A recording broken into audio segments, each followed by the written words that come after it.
नमस्कार, world news में आज अमेरिका और ईरान के बीच बातचीत नहीं होगी। ना अमेरिका बातचीत को तैयार है और ना ही ईरान। वैसे ईरान का कहना है कि ट्रंप की तरफ से लगातार मैसेज आ रहे हैं।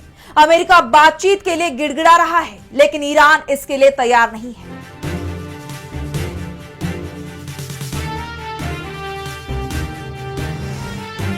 ट्रंप दावा कर रहे हैं कि हॉर्मुज पर अमेरिका का कंट्रोल है। ट्रंप ने एक नक्शा पोस्ट किया है जिसमें ईरान के साथ यूएई और ओमान के हिस्से को भी अमेरिका का हिस्सा बताया गया है और इस पर ईरान ने तीखी प्रतिक्रिया दी है। साफ कह दिया है कि अमेरिका 7,000 किलोमीटर दूर है और अब उसका कहीं दबदबा भी नहीं रह गया है। हॉर्मुज से ईरान की बिना परमिशन के कोई जहाज नहीं निकल रहा है। इस बीच यूएई का कहना है कि ईरान की तरफ से उसकी समुद्री सीमा को निशाना बनाया गया है। जहाजों पर हमले की कोशिश की गई है, यानी ईरान की तरफ से यूएई पर हमला हो रहा है। वहीं ट्रंप यूएई के बड़े हिस्से को अमेरिका में शामिल करने की तैयारी में दिखाई दे रहे हैं। तो कैसे अमेरिका और ईरान जंग में फंसा यूएई? दरअसल जंग में अब तक यूएई अमेरिका के साथ दिखाई दे रहा था, लेकिन जिस तरह से अमेरिका ने यूएई को बीच में छोड़ दिया है और उसकी जमीन पर ही कब्जे की कोशिश की है, उससे यूएई नाराज दिखाई दे रहा है। इस पर हम करेंगे विस्तार से चर्चा, लेकिन आइए जरा उन खबरों को भी देख लें जिन पर आगे होगी बात। सीरिया पर इजराइल की एयर स्ट्राइक से भड़का तुर्की, दुनिया से की अपील इजराइल पर हो सख्त कार्रवाई। इजराइल का जवाब, सीरिया में तुर्की की मौजूदगी को नहीं करेंगे बर्दाश्त। रूस और यूक्रेन के बीच नहीं रुक रही जंग, रूस के हमले में यूक्रेन में 10 लोगों की गई जान। क्रेमलिन की ब्रिटेन को धमकी, यूक्रेन को सैन्य मदद देने के भुगतने पड़ेंगे नतीजे। पाकिस्तानी सुप्रीम कोर्ट के आदेश से इमरान खान को मिली राहत, इमरान की बहन ने जेल में उनसे की मुलाकात। जेल से अब अस्पताल में शिफ्ट किए जा रहे हैं पूर्व पीएम इमरान खान। और चलते चलते में देखेंगे चांद के नए नक्शे को, जिसने पुराने कई दावों को किया गलत साबित। नए नक्शे से कई राज आएंगे सामने। इन सभी खबरों पर हम विस्तार से करेंगे बात, लेकिन पहले एक नजर हेडलाइंस पर। भारत 2 स्टेट फॉर्मूले का समर्थक, फलस्तीनी मंत्री से मिली सचिव प्रिया रंगनाथन, कहा गजा की स्थिति चिंताजनक। ऑपरेशन सिंदूर पर बनी डॉक्यूमेंट्री को लेकर पाकिस्तान नाराज, पाकिस्तानी सेना के प्रवक्ता ने डॉक्यूमेंट्री को बताया प्रोपेगेंडा, कहा इसमें सिर्फ भारत का पक्ष, हकीकत नहीं। अमेरिका कनाडा के बीच आखिरी वक्त में बनी सहमति, कनाडाई आयात पर 50% टैरिफ टला, ट्रंप ने किया ऐलान। ईरान और फ्रांस के बीच तनाव, 2 ईरानी राजनयिकों को निकालेगा फ्रांस, फ्रांसीसी विदेश मंत्री ने किया ऐलान। अमेरिका और ईरान के बीच बातचीत पर संकट के बादल दिखाई दे रहे हैं। दोनों देशों के बीच 17 जून को सीज फायर को लेकर समझौता हुआ था, जिसमें कहा गया था कि 17 अगस्त तक दोनों देशों के बीच बातचीत होगी और एक डील हो जाएगी। लेकिन 60 दिन में ना तो सीधी बातचीत हुई और ना ही कोई डील हो पाई, और अब तो ईरान ने अमेरिका से बातचीत के लिए यही मना कर दिया है। वहीं अमेरिका के राष्ट्रपति डोनाल्ड ट्रंप का एक बयान सामने आया है, जिसमें उन्होंने कहा है कि हमारी ईरान के साथ बातचीत करने की कोई योजना नहीं है। ट्रंप दावा कर रहे हैं कि हम ईरान से बातचीत का प्लान नहीं कर रहे हैं। वहीं ईरान का कहना है कि अमेरिका गिड़गिड़ा रहा है, लेकिन ईरान ही अमेरिका से बात करने को तैयार नहीं है। अमेरिका के साथ बातचीत करने वाले ईरानी संसद के स्पीकर मोहम्मद बाकर गालिबाफ ने कहा है, हॉर्मुज तब तक बंद रहेगा जब तक अमेरिका जून में किए गए अंतरिम समझौते का पालन नहीं करता। वो जब तक तेहरान की शर्तों को पूरी नहीं करता है, तब तक हॉर्मुज नहीं खोला जाएगा। अमेरिका को ईरानी बंदरगाहों की नाकेबंदी हटानी होगी, तेल पर रोक हटानी होगी, ईरान की फ्रीज की गई संपत्तियों को वापस करना होगा और सभी मोर्चों पर धमकियों और सैन्य कार्रवाइयों को खत्म करना होगा। यह अमेरिका से हुए समझौते की प्रमुख शर्त थी। ट्रंप इसे पूरा करें, उसके बाद ही बातचीत होगी। ईरान के विदेश मंत्री ने यहां तक कह दिया है कि अमेरिका अब ईरान की शर्तों पर बातचीत करने को तैयार है। वो हमसे बातचीत शुरू करने की भीख मांग रहा है। आरागची ने कहा है कि अमेरिका के साथ जिस समझौते पर दस्तखत किए गए थे, उसमें 13 प्रावधान ईरान के पक्ष में है, जबकि 1 अमेरिका के पक्ष में। और ये इसलिए हुआ क्योंकि हमने जंग जीती है और हम कूटनीति में भी जीते, और हमने दुश्मन को ईरान की शर्तों को मंजूर करने के लिए मजबूर किया। इस बीच डोनाल्ड ट्रंप के एक फैसले ने अमेरिका के दोस्तों को भी नाराज कर दिया है। दरअसल ट्रंप ने ट्रूथ सोशल पर एक मैप पोस्ट किया, जिसमें स्ट्रेट ऑफ हॉर्मुज को अमेरिका का नया इलाका दिखाया गया है। इस नक्शे में ट्रंप ने ओमान, यूएई के भी बड़े हिस्से को अमेरिका का इलाका बताया। यूएई के सबसे बड़े शहर दुबई को भी ट्रंप ने अमेरिका का हिस्सा बता दिया है। ट्रंप के इस नक्शे पर यूएई भले ही चुप्पी साधे बैठा हो, लेकिन ईरान ने इसे लेकर ट्रंप पर तीखा तंज कस दिया है। ईरान के सर्वोच्च राष्ट्रीय सुरक्षा परिषद के सचिव मोहसेन रेजाई ने दुनिया के नक्शे को पोस्ट करते हुए कहा है, अमेरिका का हॉर्मूज को फिर से खोलने में नाकाम रहना और उस पर अपना अधिकार जताना, इन दोनों के बीच का अंतर 7,000 मील की दूरी से भी कहीं ज्यादा है। फारस की खाड़ी में पोस्ट अमेरिकन ऑर्डर यानी अमेरिका के दबदबे के बाद के दौर में आपका स्वागत है। कुछ सपने हकीकत से बहुत दूर होते हैं। ईरान ने साफ कर दिया है कि वो अमेरिका के दबाव में नहीं आएगा, बल्कि इस वक्त अमेरिका ही ईरान के दबाव में दिखाई दे रहा है। वहीं इस बीच पश्चिम एशिया में तनाव के बादल और ज्यादा गहराने के संकेत मिल रहे हैं, क्योंकि यूएई की तरफ से दावा किया गया है कि ईरान ने उस पर मिसाइल हमला किया है। यूएई के रक्षा मंत्रालय की तरफ से कहा गया है कि हमारे एयर डिफेंस सिस्टम ने ईरान से दागी गई 2 बैलिस्टिक मिसाइलों का पता लगाया। ये मिसाइलें यूएई की तरफ आ रही थी। जांच में पता चला कि दोनों मिसाइलें समुद्री जहाजों को निशाना बनाने के लिए दागी गई थी। एक मिसाइल यूएई के क्षेत्रीय जल से बाहर समुद्र में गिरी, जबकि दूसरी यूएई के क्षेत्रीय जल में गिरी। इस घटना में कोई नुकसान या किसी के घायल होने की खबर नहीं है। इसके बाद यूएई ने ईरान के साथ हर तरह के व्यापारिक रिश्ते तोड़ने का ऐलान कर दिया। वैसे ईरान का कहना है कि उसकी तरफ से यूएई पर कोई हमला नहीं किया गया है। ईरानी विदेश मंत्रालय के प्रवक्ता इस्माइल बघाई ने यूएई के आरोपों को बेबुनियाद बताया है, लेकिन इस घटना के बाद पश्चिम एशिया में तनाव और ज्यादा बढ़ गया है। और अब आगे बढ़ते हैं, बात करेंगे इजराइल और तुर्की के बीच बढ़ते टकराव की। पश्चिम एशिया बारूद के ढेर पर बैठा हुआ है। हर देश या तो जंग का सामना कर रहा है या जंग की तैयारी में जुटा हुआ है, और जल्द ही तुर्की भी जंग में शामिल होता दिखाई दे रहा है। और इसके पीछे भी इजराइल को ही जिम्मेदार माना जा रहा है। दरअसल सीरिया और तुर्की के बीच गहराती दोस्ती इजराइल के लिए खतरा बनती दिखाई दे रही है। सीरिया से रूस के बाहर निकलने के बाद अब तुर्की यहां अपने सैन्य बेस बनाने की तैयारी कर रहा है, और इसे रोकने के लिए इजराइल ने सीरिया पर एयर स्ट्राइक कर दी। इजरायली हमले में सीरिया के इदलिब प्रांत में स्थित अबू दुहूर एयरबेस नष्ट हो गया, और इजराइल खुलकर ये बात बोल रहा है कि हमले का मकसद इस एयरबेस पर तुर्की के सैनिकों की तैनाती को रोकना था। सीरिया के सरकारी टीवी ने बताया है कि इस हमले से रनवे को भी भारी नुकसान पहुंचा है, लेकिन कोई हताहत नहीं हुआ। लेकिन इस हमले ने तुर्की को भड़का दिया है। तुर्की के सीरिया की सरकार के साथ करीबी संबंध है और वो उसकी सेना की मदद कर रहा है।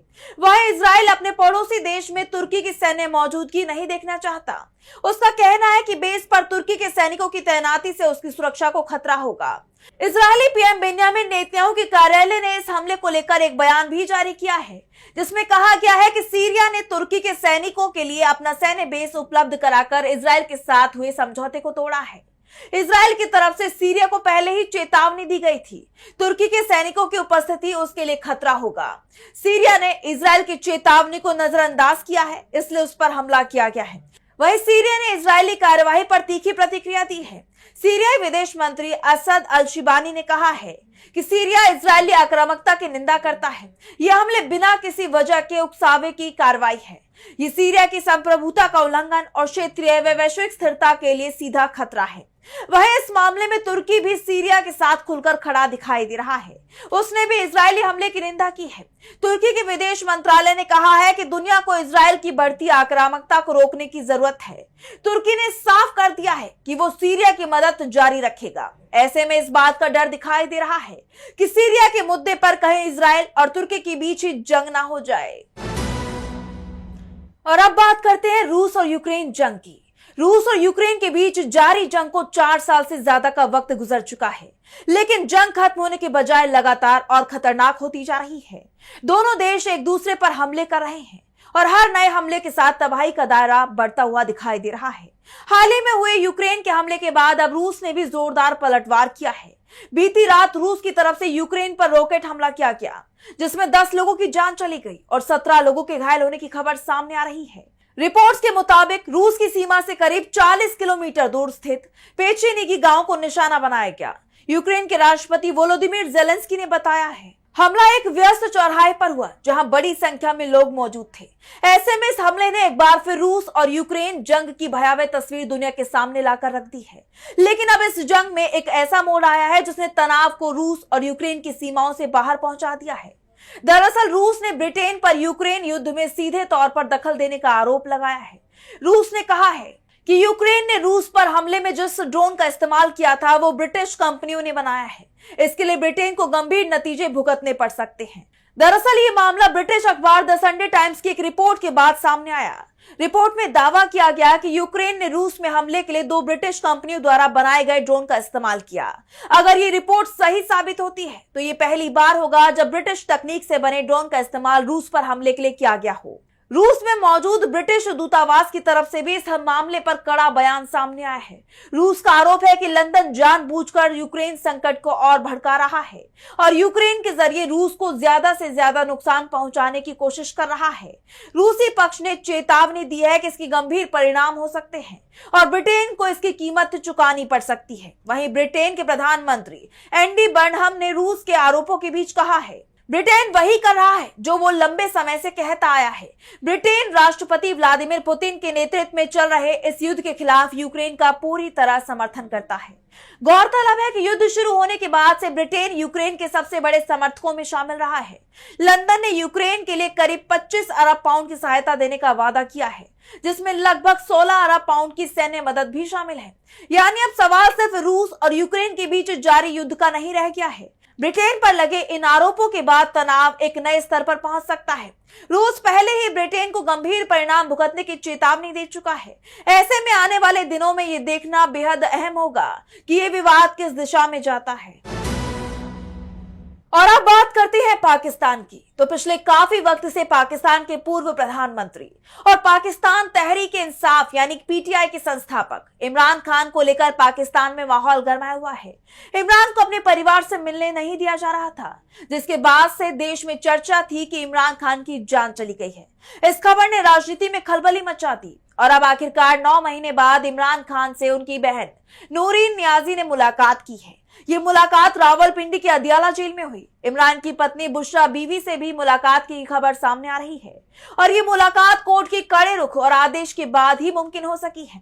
हालांकि जेल के रास्ते में पुलिस ने इमरान की तीनों बहनों को रोक दिया था, लेकिन बाद में सिर्फ नूरीन नियाजी को ही अंदर जाने की इजाजत दी गई।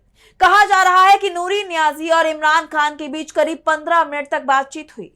इस दौरान नूरीन ने अपने भाई इमरान को सुप्रीम कोर्ट के उस आदेश के बारे में जानकारी दी, जिसमें उन्हें इलाज और जांच के लिए इस्लामाबाद के शिफा अस्पताल ले जाने की बात कही गई है। इसके साथ ही नूरीन ने इमरान की सेहत के बारे में भी जानकारी ली, उनका हालचाल जाना। इसके अलावा दोनों के बीच चल रहे कानूनी मामलों को लेकर भी बातचीत हुई। मुलाकात के बाद नूरीन ने मीडिया से कोई बातचीत नहीं की, क्योंकि सुप्रीम कोर्ट ने यह आदेश दिया था कि वो इमरान खान से मुलाकात के बाद राजनीतिक बयानबाजी या मीडिया से बातचीत नहीं करेंगी। पाकिस्तान के सुप्रीम कोर्ट ने सरकार को आदेश दिया है कि इमरान खान और उनके परिवार के बीच हर हफ्ते मुलाकात कराई जाए। परिवार से मिलना कोई एहसान नहीं बल्कि मौलिक अधिकार है। कोर्ट ने पिछले 3 साल में इमरान और उनकी बहनों के बीच हुई मुलाकातों का रिकॉर्ड मांगा है। इतना ही नहीं, उनके बेटों से हुई बातचीत और फोन कॉल की जानकारी देने को भी कहा गया है। कोर्ट ने इमरान खान की सेहत से जुड़ी याचिकाओं पर भी सुनवाई की। सुप्रीम कोर्ट ने सरकार को आदेश दिया कि इमरान खान को इलाज और मेडिकल जांच के लिए शिफा इंटरनेशनल अस्पताल में भर्ती कराया जाए। कोर्ट ने उनके इलाज के लिए मेडिकल बोर्ड बनाने को कहा है, जिसमें उनके निजी डॉक्टर और बहन डॉक्टर उजमा खान को शामिल किया जाएगा। लेकिन पाकिस्तान सरकार कोर्ट के इस फैसले से हिल गई है। शहबाज सरकार इमरान खान को जेल से बाहर अस्पताल में शिफ्ट करने के फैसले के खिलाफ जल्द ही एक रिव्यू पिटीशन दायर करने की तैयारी में है। ऐसे में ये देखना दिलचस्प होगा कि कोर्ट का अगला कदम क्या होने वाला है। और अब चलते चलते में बात करेंगे चांद के बदले हुए इतिहास की। जरा सोचिए, अभी तक आप चांद से जुड़े जितने भी फैक्ट्स जानते हैं, जितनी भी जानकारी रखते हैं, अगर वो सब झूठ हो तो? चीन ने चांद को लेकर एक सुपर मैप लॉन्च किया है जो चांद के इतिहास को बदल रहा है। चीन के वैज्ञानिकों ने चंद्रमा का एक बहुत ही बड़ा और विस्तृत जियोलॉजिकल यानी भूवैज्ञानिक नक्शा तैयार किया है। 2.8 मीटर लंबे और 1.2 मीटर ऊंचे इस नक्शे ने चंद्रमा के अब तक के जानकारी वाले इतिहास और उसकी टाइमलाइन को पूरी तरह से रीसेट करके रख दिया है। ये नया नक्शा 1:50 लाख के पैमाने पर तैयार किया गया है। यानी जो दूरी चीनी मैप में 1 इंच है वो चांद पर 1:50 लाख है। इसमें चंद्रमा के 13,519 प्रभाव वाले गड्ढे, 81 बेसिन, 14 तरह के भूगर्भीय ढांचे और 17 प्रकार की चट्टानों को बहुत ही बारीकी से दिखाया गया है। साथ ही इसमें चंद्रमा के उत्तरी और दक्षिणी ध्रुवों के विस्तृत इनसेट मैप भी शामिल है। चीन ने चांग A5 और चांग A6 मिशन से चांद के पास और दूर वाले हिस्सों से लाए गए नमूनों के रिसर्च ने पुरानी मान्यताओं को खत्म कर दिया है। पहले वैज्ञानिकों का मानना था कि चंद्रमा पर ज्वालामुखी गतिविधियां लगभग 3 अरब साल पहले बंद हो गई थी। हालांकि चांग A5 के नमूनों की रेडियोमेट्रिक डेटिंग से पता चला है कि वहां करीब 2 अरब साल पहले भी ज्वालामुखी एक्टिव थी, यानी चंद्रमा अनुमान से 1 अरब साल बाद तक अंदर से गर्म और एक्टिव था। इस नई खोज के आधार पर वैज्ञानिकों ने चंद्रमा के प्राचीन कालों जैसे एटेक्नियन, नेक्टेरियन और इब्रियन की शुरुआत का समय बदलकर 4.33 अरब और 4.17 अरब और 3.92 अरब साल तय कर दिया है। इसके साथ ही वैज्ञानिकों ने चंद्रमा के दक्षिणी ध्रुव पर स्थित विशाल साउथ पोल एटकेन बेसिन में गैब्रोनोरिट नाम की एक खास चट्टान की पहचान की है, जो चंद्रमा के आंतरिक हिस्से की संरचना को सीधे समझने में मदद करती है। इस नक्शे को बनाने में चीनी रंग प्रणाली का भी खास ख्याल रखा गया है। इसमें हल्के रंगों का इस्तेमाल कम उम्र की संरचनाओं के लिए और गहरे रंगों का इस्तेमाल पुरानी चट्टानों के लिए किया गया है।